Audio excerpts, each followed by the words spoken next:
மாணவர்கள் எவரும் போதைக்கு அடிமையாகாதீர்கள். அடிமையானவர்கள் மீண்டதாக சரித்திரமில்லை. எனவே உங்களையும் சமூகத்தையும் பாதுகாத்துக் கொள்ளுங்கள். உங்கள் நலன் கருதி கல்வி டிவி. வணக்கம். டான் கல்வியினூடாக இணைந்திருக்கும் அனைத்து மாணவர்களின் இரு வணக்கம். நான் பரணிதரன், யாழ்ப்பாணம் மத்திய கல்லூரி. இன்றைய வகுப்பில் தொடர்ச்சியாக நாங்கள் இப்போ ஒரு 5-6 வகுப்புகளில் கடந்த கால வினாத்தாள்கள் பார்த்து கொண்டு வரோம். அந்த வகையில் இதற்கு முதல் வகுப்பில் 2020ஆம் ஆண்டு நடைபெற்ற காப்போத்த சாதாரண தர கணித பாட வினாத்தாள் பகுதி 1 ஏபி என்ற 2 பகுதிகளும் பார்த்துருந்தோம்.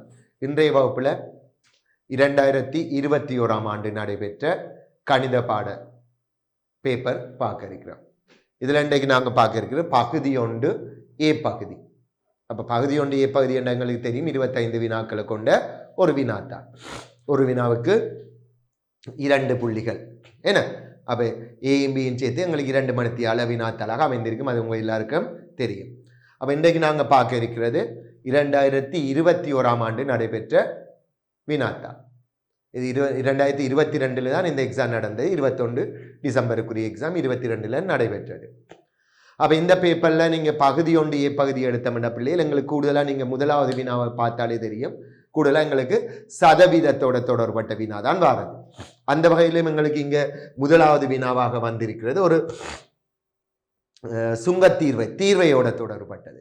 முதல் தான் அந்த சுங்கத்தீர்வை என்று சொல்றது, இப்போ தீர்வை என்றே சொல்லுவோம் நாங்கள். அப்போ வரிகளில் பார்த்தோம்னு சொன்னால் கிரேட் 10ல் படித்தது தான்.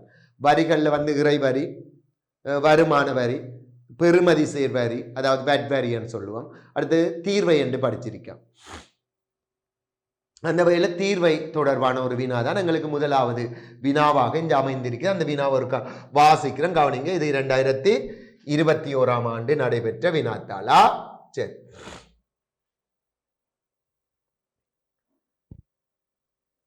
சரி பார்ப்போம்.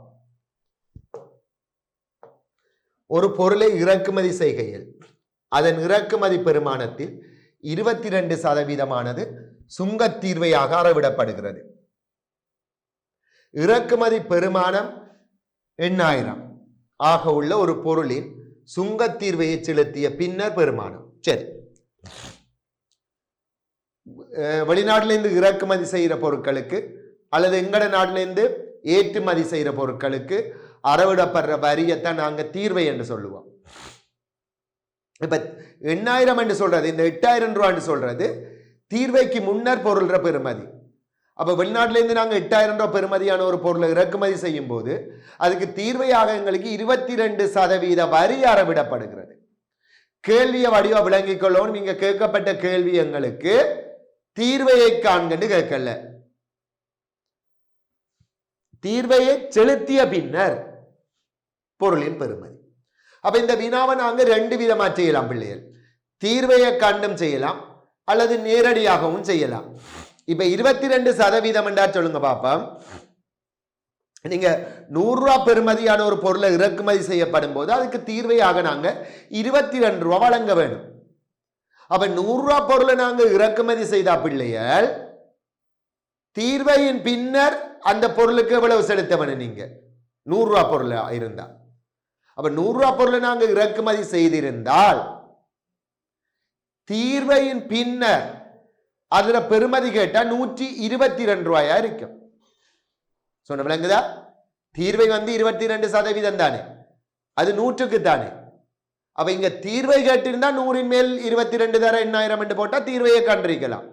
எங்களுக்கு கேட்கப்பட்ட வினா தீர்வை இல்லை, தீர்வையின் பின்னர் பொருள்ற பெறுமதி. அப்ப நாங்க அதுக்கு என்ன செய்யலாம்? 2 விதமா செய்யலாம். தீர்வையை கண்டும் செய்யலாம் அல்லது நேரடியாகவும் செய்யலாம். அப்ப நான் இப்ப நேரடியா செய்யறத பார்ப்போம். அப்ப சொல்லுங்க பாப்போம், இதுக்கு பின்னம் எப்படி வரும்?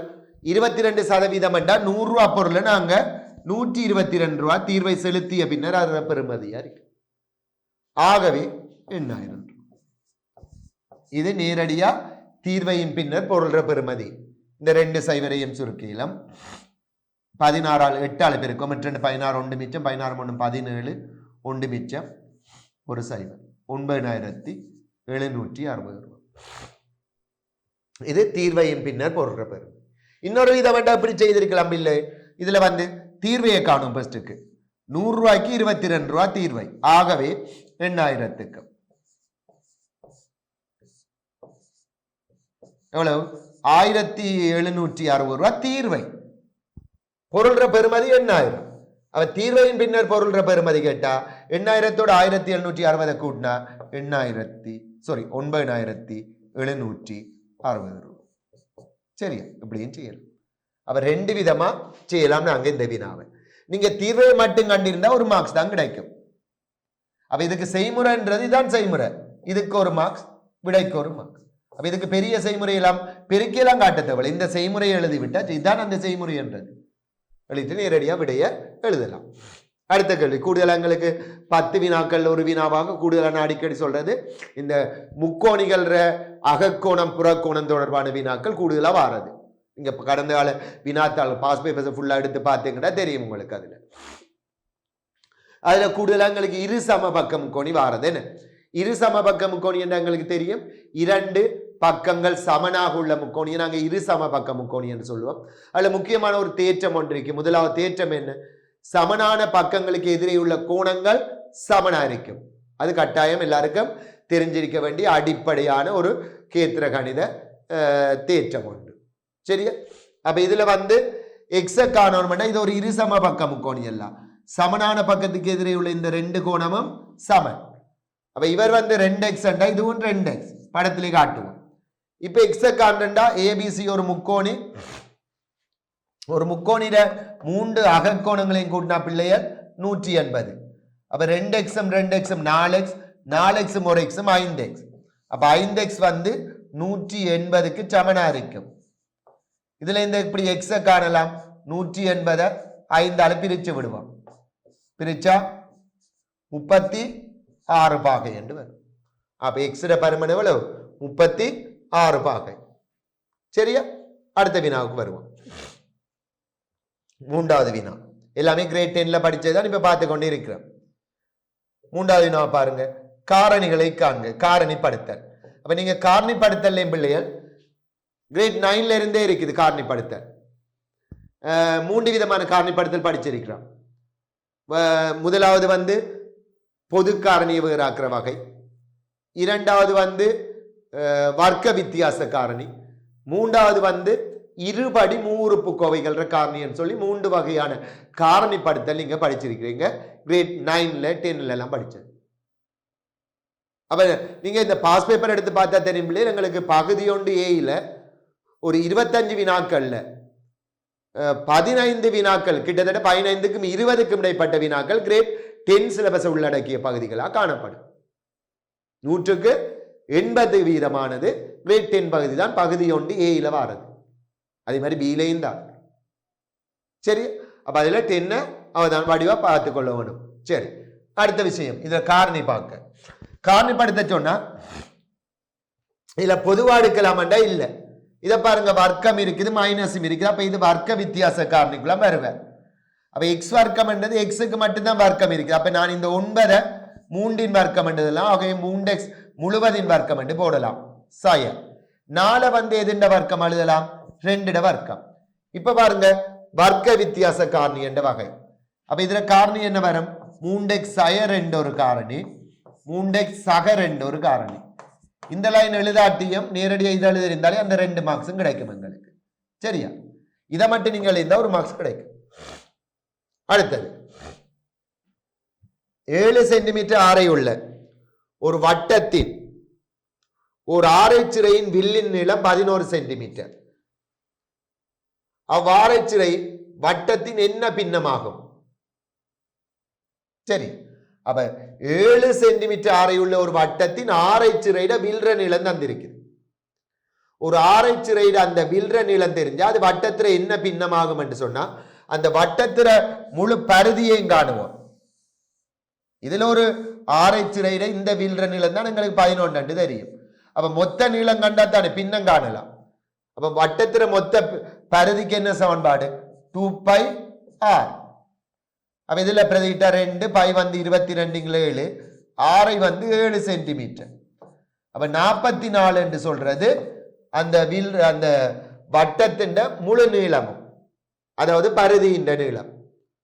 கேள்வி, இந்த 11 சென்டிமீட்டர் நீளமான வில்ற நீளம் அவ்வாரைச்சிறை வட்டத்தின் என்ன பின்னம்? வட்டம் 44, அதுல என்ன பின்னம் என்றா 44 மேல் 11. அப்ப இதை சுருக்கினா எத்தனை? 4 பங்கு. சரியா? மொத்த அந்த பருதிட 4 பிரிச்சு ஒரு பங்கு. அப்ப மொத்த நீளத்தின் என்ன பின்னம் என்று தான் கேட்டது. அப்ப வட்டத்துல மொத்த நீளம் என்று சொல்றது வட்டத்தின் பருதியை சொல்லுவோம், அல்லது வட்டத்தின் சுற்றளவு என்று சொல்லலாம், அல்லது வட்டத்தின் நீளம் என்று சொல்லலாம். அப்ப வட்டத்தின் நீளம், வட்டத்தின் சுற்றளவு, பருதி, இது மூன்றுமே ஒரு சொல்லத்தான் தரும். அப்ப அந்த மொத்த நீளம் எங்களுக்கு தெரியும் 44 சென்டிமீட்டர். தரப்பட்ட வில் என்று சொல்றது அந்த பருதியில ஒரு பகுதியை வில் எண்ணுவோம். அந்த வில் 11 சென்டிமீட்டர். அப்ப என்ன பின்னம் என்று கேட்டா மொத்த 44 மேல் 11. அப்ப இதை 11 சுருக்கி விட்டோம்டா 4 1, 4 பிரிச்சு ஒரு பங்கு, காப்பங்கா இருக்கு. சரி, அடுத்த வினாக்கு வருவோம். 5வது வினாவை பாருங்க. உருவில் உள்ள தகவல்களுக்கு ஏற்ப ஏபிசி கோணம் ஏபிசியின் பருமனை காண்க. ஏபிசி இந்த கோணம் கேட்டிருக்கு. இது எப்படி காணலாம் பிள்ளைகள்? இந்த கோணத்தை நீங்க கண்டுபிடிக்கலாம். எப்படின்னு சொல்லுங்க. இந்த முக்கோணிக்கு இதை இந்த பக்கத்தை நீட்டவா, இந்த பக்கத்தை நீட்டவாறு இந்த புறக்கோணம் அகத்தெதிர்கோணங்கள கூட்டுத்தொகைக்கு சமன். அப்ப இவர் 38 சக 40 78 பாகை என்று நேரடியா போடலாம். கிரேட் 9 அந்த தேற்றம் இருக்குது. யாதும் ஒரு முக்கோணில பக்கம் ஒன்றை நீட்டவாறு இந்த புறக்கோணமானது அதன் அகத்து எதிர்கோணங்கள் இரண்டினதும் கூட்டுத்தொகைக்கு சமன். இது எக்ஸ், இது வையா இருந்தா இது எக்ஸ் பிளஸ் வையா இருக்கு. சரி, அப்ப அது 78 பாகை என்று வரும். இப்ப இந்த பிஏ காணணும்டா இந்த ஏபிசி என்ற முக்கோணில இந்த 3 புறக்கோணங்கள், இப்ப இதுக்கு முதல் செய்த மாதிரி 3 அகக்கோணங்களின் கூட்டுத்தொகை எத்தனை பாகை? 180. அப்ப இது 78 பிள்ளைகள். இதை 2 விதமா நாங்க செய்யலாம். இது 78. இந்த சின்ன முக்கோணிக்கும் இது புறக்கோணம் தானே. இந்த புறக்கோணம் இதுக்கு சமன் அகத்து எதிரே உள்ள கோணங்கள கூட்டுத்தொகைக்கு. அப்ப இது 20 இருந்தா இந்த ஏபிசி என்ற இந்த பி என்ற கோணத்தை எப்படி காணலாம்? 78 இருந்து 20 பாகையை கழிச்சு விடுவோம். கழிச்சு 58 பாகை. இப்படி செய்யலாம். அல்லது இதை 78 என்று சொன்னா பிள்ளைகள், இந்த கோணம் 78. 78 20 98. சரியா? அவ மொத்த கோணம் 180 அல்ல, 180 இருந்து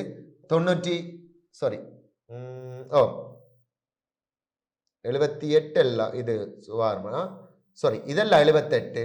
சரியா? இப்படி செய்யலாம். அதே நான் முதல் செய்தது, நான் மேல உள்ளது போட்டுட்டோம். இந்த கோணம் 78. அப்ப 78 சொன்னா இந்த கோணத்தை எப்படி காணலாம்? இந்த 3 கோணங்களையும் கூட்டினா 180. அப்ப 78 20 98. அப்ப பி என்ற கோணத்தை 180 இருந்து 98 கழிச்சு விடுவீங்களா? சாரி, 2 17 வரும். 1 கடன் கொடுத்தீங்கன்னா 17 9 போனா 8, 82 பாகை என்று வரும். அப்ப பி எத்தனை பாகை? 82 பாகை. சரியா? அடுத்தது அட்சர கணித பின்னங்கள் கூட்டல் கழித்தல் பெருக்கல். கூட்டலும் கழித்தலும் கிரேட் 10ல படிச்சிருக்கிறோம். பெருக்கலும் வகுத்தலும் கிரேட் 11ல படிச்சது. இது கட்டாயம் ஒரு கேள்வி. நீங்க பாஸ் பேப்பர் எடுத்து பார்த்தா தெரியும். ஒரு கேள்வி இது எங்களுக்கு வாரது ஃபைனல் எக்ஸாமுக்கு. சரியா? அப்ப இங்க எங்களுக்கு தந்தது அட்சர கணித பின்னங்கள் வகுத்தல். அப்ப இதை நாங்க வகுக்கிறேன்னு சொன்னா இதை எழுதலாம். நான் RX இன் 4ஆம் அடுக்கு y இன் 2ஆம் அடுக்கு பிரித்தல் 3x வர்க்கம் y. அப்ப இதை பிரித்தலை செய்யறா என்ன செய்யலாம்? இதை நான் ஒன்றின் கீழ் அல்லது இப்படி எழுதுறேன் பாருங்க. RX இன் 4ஆம் அடுக்கு y இன் 2ஆம் அடுக்கின் கீழ் 3x வர்க்கம் y, இப்படி எழுதலாம் தானே. இப்ப இதை சுருக்குவோம். சரியா? சுருக்குனீங்கன்னு சொன்னா மேல சுருக்கலாம். சுட்டி விதி. எக்ஸ் இன் 2ஆம் அடுக்கு, இங்க எக்ஸ் இன் 4ஆம் அடுக்கு. அப்ப எக்ஸ் இன் 2ஆம் அடுக்கு 4ல 2 போனா 2. இங்க y இன் 2ஆம் அடுக்கு, y இன் 1ஆம் அடுக்கு, y இன் 1, y என்றே போடலாம். அப்ப இதில் விட எக்ஸ் வர்க்கம் y நேரடியா எழுதலாம். இது கிரேட் 9ல இருக்குது. என்ன? சுட்டி விதி. ஒரே அடிகளை கொண்ட சுட்டிகள் வகுக்கப்படும் போது அதன் அடுக்குகள் காலிப்படும். சரி, அடுத்த வினா 7வது வினா. சரி, கூடுதலா எங்களுக்கு இந்த இடைவெளி நிரப்புற மாதிரி தேற்றங்களும் எழுத சொல்லி வாரதா. இங்க வந்து தேற்றம் தர இல்ல, ஒரு பொருத்தமான எண்களை பயன்படுத்தி பின்வரும் கூற்றில் உள்ள வெற்றிடங்களை நிரப்புக. ஒரு சீரான முக்கோண குறுக்குவெட்டு உள்ள ஒரு செவ்வரியத்தில் டேஷ் முக்கோண முகங்களும். அப்போ ஒரு செவ்வரியத்துக்கு எத்தனை முக்கோண முகங்கள் இருக்கும்? 3 இருக்கும். சாரி, 3 முக்கோண அரியத்துக்கு முக்கோண முகங்கள் தானே. முக்கோண முகங்கள் 2, செவ்வக முகங்கள் 3 உள்ளன. இது கிரேட் 5 ஸ்காலர்ஷிப்ல இருக்குது என்ன முகங்கள். அப்ப செவ்வரியம் என்றது முக்கோண அரியம் என்றது இந்த மாதிரி இருக்கு. இதுக்கு இதுல குறுக்குவெட்டு முகம் முக்கோணமா இருக்கும், 2 முக்கோணமும் சுற்றி வரவுள்ள இது 4 செவ்வகமா இருக்கும். அப்ப 2 முக்கோண முகங்களும் 3 செவ்வக முகங்களும் இருக்கும். சரியா? இது கூடுதலங்களுக்கு இப்படியும் வரலாம், அல்லது தேற்றங்களை இடைவெளி நிரப்ப சொல்லியும் மாறுறது. சரி, அடுத்த வினாவுக்கு வருவோம். 8வது வினாவை பாருங்க. ஏபிசிடி ஒரு இணைகரம், ஏசி சமாந்தரம் பி, ஏசி வந்து பிஇக்கு சமாந்தரம் இருக்குமாறும் பக்கம் டிசி ஆனது ஈக்கு நீட்டப்பட்டுள்ளது. பிஇ வந்து பிஇ இந்த நீளம் 6 சென்டிமீட்டர், டிபி செங்குத்து தூரம் தந்திக்கு 3 சென்டிமீட்டர். சரிவகம் ஏபிஇடியின் பரப்பளவு, ஏபிஇடி இது ஒரு சரிவகம் என்ன. இந்த சரிவகத்திர பரப்பளவு கேட்டிருக்கு. சரியா? அப்ப இந்த சரிவகத்திர பரப்பளவு கேட்டா பிஇ வந்து எங்களுக்கு 6 தந்திருக்குது. இது சரிவகம், சாரி, ஏபிசிடி ஒரு இணைகரமா, ஏபிசிடி ஒரு இணைகரம். அப்ப இதுக்கு இது சமாந்தரம். சரி, இப்ப பாப்போம். எங்களுக்கு இந்த முக்கோணி இது 6 இருந்தா இதுவும் என்னவா இருக்கும்? 6 சென்டிமீட்டரா இருக்கும். ஏன்னு சொன்னா இந்த ஏபிஇசிஎம் ஒரு இணைகரமா இருக்கும். ஏபிஇசிஎம் ஒரு இணைகரம். ஏன்? இரு சோடி எதிர்ப்பக்கங்களும் சமாந்தரம் என்ற வடிவா ஏபிசி ஒரு இணைகரமா இருக்கும். அப்ப இணைகரத்தில் எதிர்ப்பக்கங்கள் சமன். இது 6 இதுவும் என்ன 6. அப்ப நாங்க இந்த முக்கோணி ஏடிசிட பரப்பளவை காணலாம். ஏடிசிட பரப்பு, ஒரு முக்கோணிட பரப்புக்கு அரைதர அடி வந்து ஏசி, அதாவது 6 சென்டிமீட்டர், தர செங்குத்த தூரம் 3. இதை சுருக்குனா 9 சென்டிமீட்டர் வர்க்கம் என்றது இந்த முக்கோணிட பரப்பளவா இருக்கும். இந்த முக்கோணிட பரப்பளவும் இந்த முக்கோணிட பரப்பளவும் சமன். ஏன்னு சொல்லுங்க, இணைகரத்தின் மூலை விட்டம் அதன் பரப்பளவை இரு சமகூறும். அதே மாதிரி ஏபிசி என்ற முக்கோணிட பரப்பும் ஏபிஇ என்ற முக்கோணிட பரப்பும் சமன். ஏன்? இதுவும் மூலை விட்டம் பரப்பளவு இரு சமகூறும். அப்ப இந்த சரிவகம் ஃபுல்லா உள்ள இந்த சரிவகத்திர பரப்பு இந்த மேலுள்ள முக்கோணிட பரப்பளவை போல 3 மடங்கு அரிப்ப. அப்ப 9 தர 3 27 சென்டிமீட்டர். என்ன விளங்கிட்டுதா? அப்ப இங்க நாங்க பாவிக்கிற தேற்றம் ஒரு இணைகரத்தின் மூலை விட்டமானது அதன் பரப்பளவை இரு சம கூறிடம். சரியா? அது தெரிஞ்சிருக்க வேணும். அடுத்த வினாவுக்கு வருவோம்.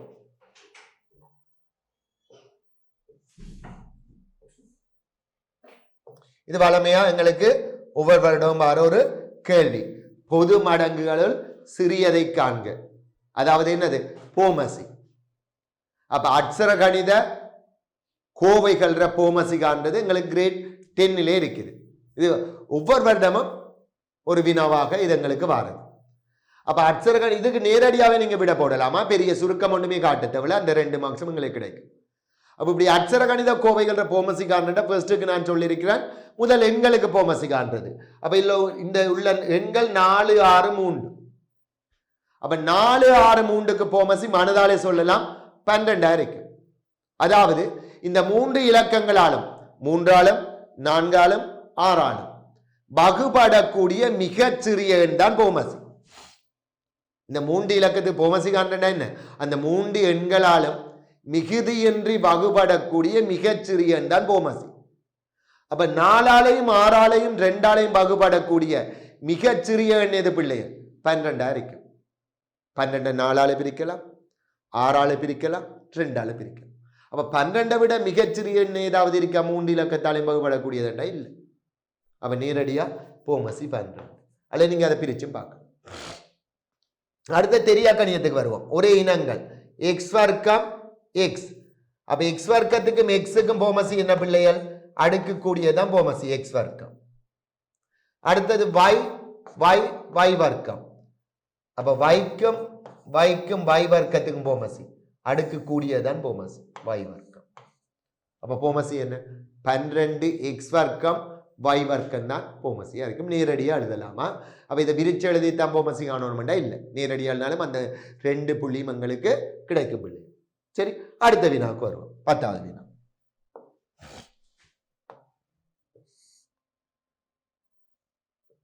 ரூபாய் 6000 5% கூட்டு வட்டிக்கு 2 ஆண்டுகளுக்காக ஒரு வங்கியில் வைப்பு செய்யும் ஒருவருக்கு முதலாம் ஆண்டுக்காக ரூபாய் 300 வட்டி கிடைக்கின்றது.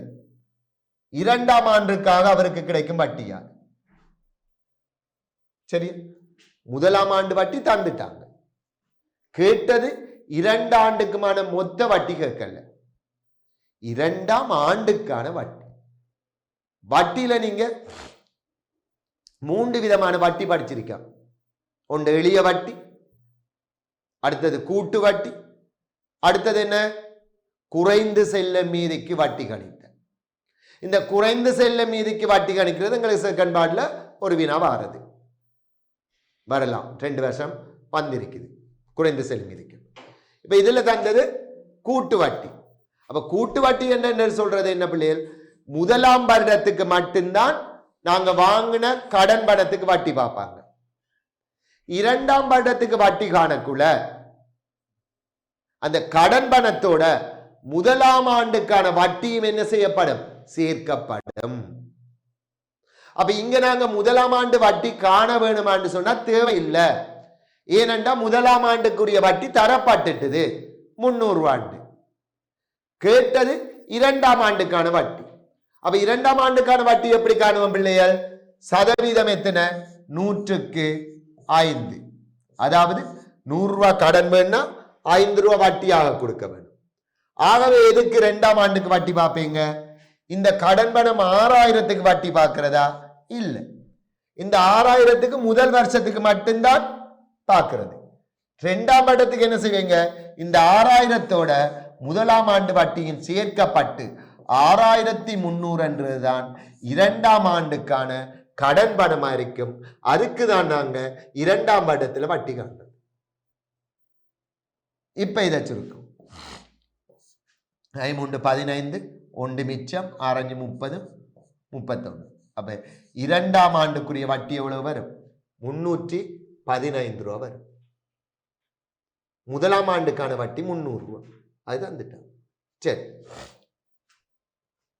அடுத்த வினா. 7 வரிசையில் ஒழுங்குபடுத்தப்பட்ட ஒரு தரவு தொகுதியின் முதலாம் காலனை 4ஆம் இடத்தில் உள்ளது. முதலாம் காலனை 4ஆம் இடத்தில் உள்ளது. அத்தரவு தொகுதியில் இடையம் எத்தனையாவது இடத்தில் இருக்கும்? அப்ப முதலாம் காலனையிட அமைவிடம் என்னன்னு படிச்சிருக்கோம்? 1/4 n சக 1. என்னன்றது மொத்தமா அங்கே எத்தனை ஈட்டுக்கள் இருக்கும் என்றுதான் எங்களுக்கு. இடையம் என்றது நடுவுல வார உறுப்பு. இடையத்திர அமைவிடம் என்ன பிள்ளைகள்? 1/2 n சக 1. Q1க்கு 1/4 n சக 1 அமைவிடம் காண்றதுக்கா. Q2க்கு, Q2 என்றது 2ஆம் காலனி, அதை இடையம் என்று சொல்லுவோம். இடையத்திர அமைவிடத்துக்கு 1/2 n சக 1. 3ஆம் காலனை Q3, Q3 அமைவிடம் என்ன? 3/4 n சக 1. அப்ப எங்களுக்கு இங்க தந்தது முதலாம் காலனையிட அமைவிடம் 4ஆம் இடம். அதுல அமைவிடத்துக்கு என்ன சமன்பாடு? 1/4 என் சக 1. இது எதுக்கு சமன்? 4ஆம் இடத்துக்கு சமன். இதுல இந்த என்ன காணலாமா இல்ல பிள்ளைகள்? பிரிவர நாள் இங்க போய் பெருக்கப்படும். அப்ப என் சமன் 16. இந்த ஒன்றை கொண்டு கழிச்சிங்கன்னா 15. அப்ப மொத்தம் அங்க எத்தனை ஈட்டுக்கள் இருக்குது? 15 ஈட்டுக்கள் இருக்கும். உங்களுக்கு கேள்வி அது இல்லை. இடையம். இடையம் என்றது எத்தனையாவது ஈட்டா இருப்பார்? என் சக 2. அதாவது 2 என் சக 1. அப்ப 15 நடு உறுப்பு 8வது. அது எப்படி வரும்? என் சக 2 தானே இடையத்தில் அமைவிடம். என்னன்றது 15. அப்ப 15 பிளஸ் 1 16. 16 2ஆல் பிரிச்சா 8வது இடம். அப்ப Q1 வந்து 4ஆம் இடத்தில் இருந்தா இடையம் வந்து 8வது இடத்தில் இருப்பார். சரியா? அப்ப அதுக்கு எங்களுக்கு இந்த சூத்திரம் தெரிஞ்சிருக்கணும். இடையத்தில் அமைவிடத்துக்குரிய சூத்திரம். சரி, அடுத்த வினா.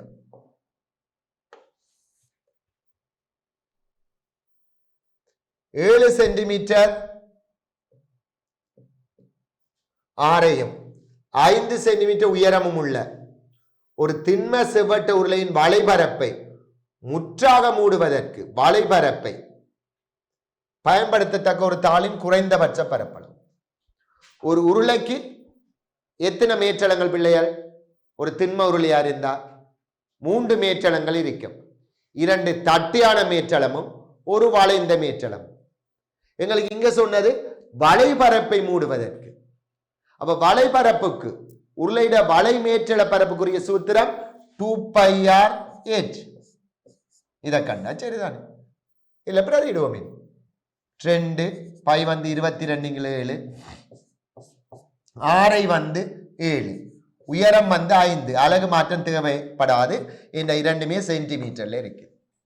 அப்ப இதை சுருக்கி விட்டா 220 சென்டிமீட்டர் வர்க்கம். சரியா? வளை மேற்றள பரப்பு 220 சென்டிமீட்டர் வர்க்கம். அடுத்தது, உருவில் உள்ள தகவல்களுக்கு ஏற்ப கோணம் BAC-யின் பருமனை காண்க. அடுத்த வினா பாருங்க. கோணம் BAC-யின் பருமனை காண்க. சரி,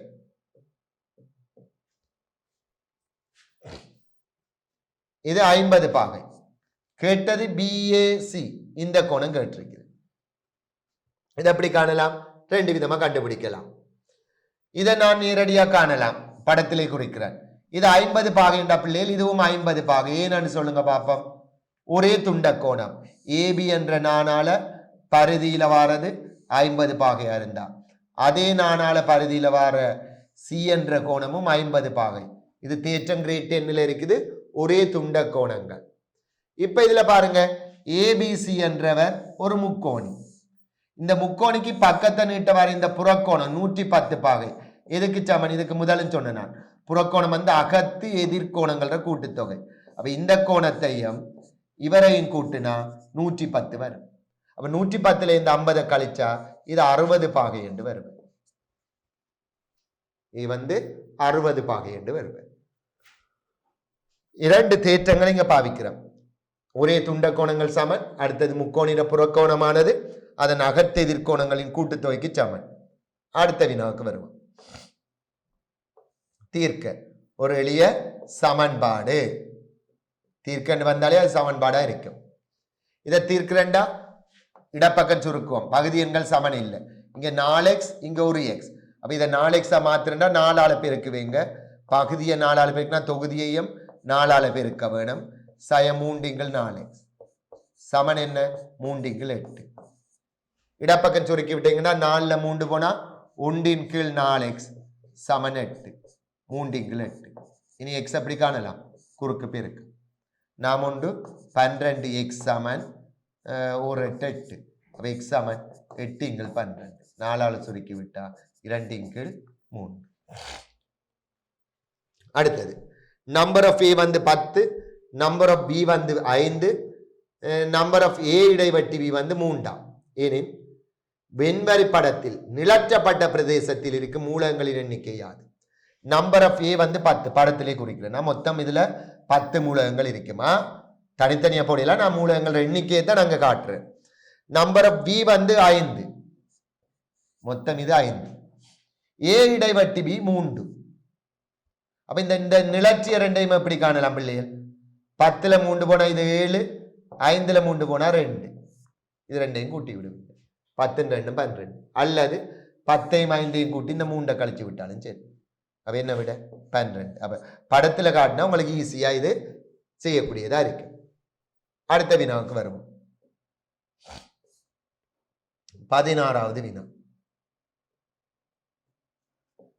தரப்பட்ட உருவில் இருக்கும் முக்கோணி ஏபிசியில் டிஇஎஃப் ஆகியன முறையே 3 பக்கங்கள் டிஎம்இஎஃப்பும் நடுப்புள்ளிகளாகும். டிஇஎஃப் அப்ப இதுல நடுப்புள்ளி டி, ஏசிட நடுப்புள்ளி இ, பிசிட நடுப்புள்ளி எஃப் படத்துல குறிச்சிருக்கிறேன். ஏபி சமன் 4. ஃபுல்லா ஏபி 4 இது 2 2. ஏசி 5 இது 2.5 2.5 சும்மா போடுறேன். முக்கோணி டிஇஎஃப் சுற்றளவு 7 சென்டிமீட்டர். டிஇஎஃப் ഇതിന്റെ சுற்றளவு நடுவில் இருக்கிற முக்கோணின் சுற்றளவு 7 சென்டிமீட்டர் எனில் பிசியின் நீளத்தை காண்க. சரி, இது 4 பிள்ளைகள், இது 2 இருக்கும். என்னன்னு சொல்லுங்க? நடுப்புள்ளி தேற்றம். ஒரு முக்கோணியின் 2 பக்கங்களின் நடுப்புள்ளிகளை இணைக்கும் நேர்கோடு 3ஆம் பக்கத்துக்கு அரைவாசியாகவும் அதன் சமாந்தரமாகவும். அப்ப இதுல ஏசிட நடுப்புள்ளி ஏபிட நடுப்புள்ளி எஃப் இதை இணைக்க வர கோடு இந்த பி எஃப் ஆனது ஏபிட அரைவாசி, இது 2. அதே மாதிரி இது 5 இருந்தா பிள்ளைகள் இந்த டிஎஃப் என்றவர் 2.5 இருப்பார். இதுல சுற்றளவு 7. அதுல இருந்து நாங்க டிஇ காணலாம். 2.5 4.5. அப்ப இந்த டிஇ அப்படி காணலாம். 7ல இருந்து 4.5 கழிப்பேங்க. கழிச்சா 2.5 வருவார். அப்ப டிஇ 2.5. எங்களுக்கு கேள்வி அது இல்ல, பிசி. அப்ப டிஇ டபுள் தான் பிசி, 2 மடங்கு. அப்ப பிசி வந்து எவ்வளவு? 2.5 2 மடங்கு 5 சென்டிமீட்டர். விளங்கிட்டுதா? அப்ப பிசி வந்து 5 சென்டிமீட்டர் இருக்கு. சரியா? அப்ப நேரடியாக நாங்க இந்த நடுப்புள்ளி தேற்றத்தை பாவிக்கும். அடுத்த வினாவுக்கு வருவோம்.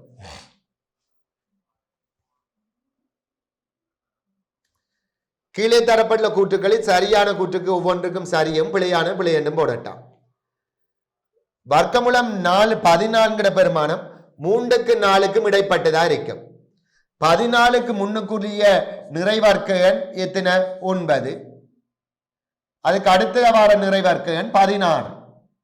4 வர்க்கமூலம் வந்து 3, 9 வர்க்கமூலம் 3, 16 வர்க்கமூலம் 4. ஆகவே நிச்சயமா எங்களுக்கு வர்க்கமூலம் 14 பெருமானம் 3க்கு 4க்கும் இடைப்பட்ட ஒரு பெருமானமாக அமைந்திருப்பார். அப்ப அந்த கூற்று சரி, கிரேட் 10 இருக்குது.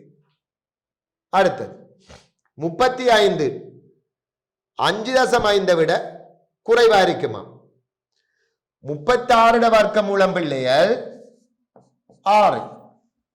அப்ப 35 என்றவர் 35 விட எப்படிப்பட்டது? 36 விட 1 தானே குறைவு. அப்ப நிச்சயமா வர்க்கமூலம் 35 பெருமானம் என்னவா இருக்கும்? 6 விட சின்ன. அதுலயும் எங்களுக்கு 1 தானே குறைவு. ஆகவே 5.5 விட சிறியதா இருப்ப. அல்லது டவுட் என்ன, நீங்க 5.5 என்ன செய்து பார்க்கலாம்? பெருக்கி பார்க்கலாம். பெருக்கினீங்கன்னு சொன்ன 5 12 1 மிச்சம் 30.25. அப்ப எங்களுக்கு 36 5.5 30.25 எல்லாம் எங்களுக்கு 35 விட 35 என்ன வரும்? 5.5 விட சிறிதா வருமா பெரியதா வருமா என்று கேட்டா இது எது அண்மிச்ச பெருமானம் உண்டு? 36 அண்மிச்சது. ஆகவே 5.5 விட என்னவா இருக்கணும்? இவர பெருமானம் கொஞ்சம் பெரிய பெருமானமா தான் இருப்பேன். கிட்டத்தட்ட 6 அண்மிச்சதா இருக்கும். வர்க்கமூலம் 35 பெருமானம் இதை அண்மிச்ச ஒரு பெருமானம் இருப்பார். வர்க்கமூலம் 36 அண்மிச்ச ஒரு பெருமானம். அப்ப வர்க்கமூலம் 36 பெருமானம் 6. அப்ப 6 அண்மிச்ச ஒரு பெருமானமா தான் இருப்பேன். அப்ப 5.9 அப்படித்தான் வரும். அப்ப 5.5 விட சிறிதென்றது அந்த கூற்று தவறான கூற்று. அடுத்தது வர்க்கமூலம் 3ஓட வர்க்கமூலம் 15 கூட்டினா 6 விட சிறிதா இருக்கும். அப்ப 3ஐயும் 15ஐயும் கூட்டி 18 போடுறோம் இல்லையா, சேடுகள் கூட்டியலாது. அப்ப இதுல நிச்சயமா 6ன்றது 3 பெருமானம் 1 தசம் தானே வருவேன். 15 என்று சொல்றது 16 அன்மிச்சது 4 தசத்தை விட குறையப்போது. அப்ப 3 தசம் தான் வரும். அப்ப நிச்சயமா இது ரெண்டையும் கூட்டுத்தொகை என்னவா இருக்கும், 6 விட சின்னனா தான் இருக்கும். அப்ப அந்த கூற்று சரி. அப்ப நேரடியாக நாங்க இந்த சரிபிழையை விடலாம். எங்களுக்கு அன்னளவான ஒரு பெருமானம் தெரியும் என்று சொன்னோம். பெருமானம் எல்லாம் கணிக்க தேவையில்ல, அன்னளவான ஒரு பெருமானத்தை வச்சுக்கொண்டு இதுல கூற்றுக்கள் சரியா பிழையான்றதை எங்களால தீர்மானிக்கக்கூடியதா இருக்கும். அடுத்த வினாவை பார்ப்போம். அனில் தனது வீட்டிலிருந்து 2.4 கிலோமீட்டர் தூரத்தில் உள்ள பாடசாலைக்கு சீரான கதியில் நடந்து செல்வதற்கு 32 நிமிடம் எடுக்கின்றான். அவன் அச்சீரான கதியில் 3 கிலோமீட்டர் தூரம் நடந்து செல்வதற்கு எவ்வளவு நிமிடம் எடுப்பான்? 2.4 கிலோமீட்டர் போறதுக்கு எவ்வளவு நேரம் எடுக்குது? 32 நிமிடம் எடுக்குது.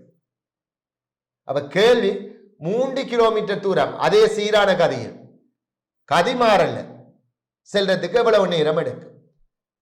அப்ப இதை நாங்க நேரடியா போடலாம் பிள்ளைகள். எப்படின்னு சொன்னா 2.4 கிலோமீட்டர் போறதுக்கு எங்களுக்கு 32 நிமிடம். கதி சமன் தூரத்தின் நேரத்தை காண்டு செய்யலாம். இது மனதாலே போடலாமா? கதி மாறல தானே. 3 கிலோமீட்டர் போறதுக்கு எவ்வளவு நேரம் எடுக்கணும்? தர 3. அப்ப இதை சுருக்குவோம், 3ஆல சுருக்கலாம். 0.8 8ஆல சுருக்குவோம் 4. இங்க 0.1 0.1 முழு என்ன மாத்திரம்னா 10ஆல பெருக்கணும். ஆகவே 40 நிமிடம் எடுப்பான். நேரடியா போடலாமா, இல்ல கதி சமன் தூரத்துக்கு நேரம் எல்லாம் பாவிச்சு செய்யணும் என்ற அவசியம் இல்லை. அடுத்த வினாவை பார்ப்போம். தரப்பட்டுள்ள வட்டத்தின் மையம் ஓவும் 6.5 சென்டிமீட்டரும் ஆகும். ஓ மையம், அதில் 6 5 சென்டிமீட்டர். 6 என்றது ஓவும் ஓபியும் 5 5.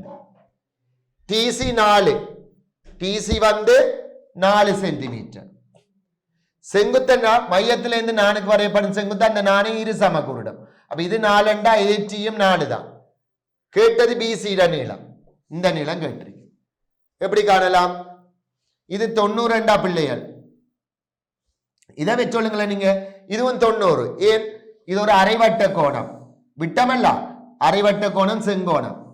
ஆகவே இது 8, இது 10 பிசியை காணலாமா இல்லையா? பைதகரஸ் தேற்றம். 10 வர்க்கம் எதுக்கு சமன்? செம்பக்கத்தின் வர்க்கம்.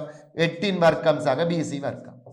அப்ப இதுல இருந்து எங்களுக்கு மனதாலே தெரிஞ்சுக்கணும், 10 மட்டும் வந்தா நிச்சயமா பிசி 6 சென்டிமீட்டரா வருவேன். சரியா? நேரடியா போடுது. அப்ப இதுக்கு எங்களுக்கு நடுப்புள்ளி தேற்றம் தெரிஞ்சிருக்கும். அப்ப இதுவரைக்கும் நாங்க ஒரு 19 வினாக்கள் பார்த்திருக்கோம். இதுல தொடர்ச்சியை அடுத்த வகுப்புல பார்ப்போம். கல்வி டிவியில் புத்தம்புது நிகழ்ச்சிகளை உடனுக்குடன் பார்த்து மகிழ எமது Facebook மற்றும் YouTube பக்கத்தை லைக் செய்யுங்கள்.